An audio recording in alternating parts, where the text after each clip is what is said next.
بسم الله والصلاة والسلام على رسول الله. السلام عليكم ورحمة الله وبركاته مشاهدينا الأعزاء.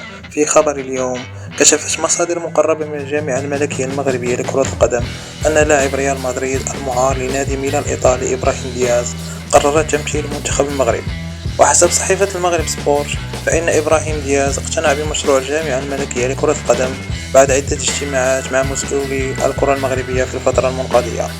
وعبر نجم إس ميلان عن رغبته الكبيرة في حمل قميص منتخب المغرب في الاستحقاقات الدولية القادمة بعد الإنجاز المغربي التاريخي في نهائيات كأس العالم قطر 2022. وحسب ذات المصادر، فإن الجامعة قد تمكنت من تأهيل صاحب 23 عاما للتواجد في المعسكر الإعدادي المقرر إقامته مارس القادم.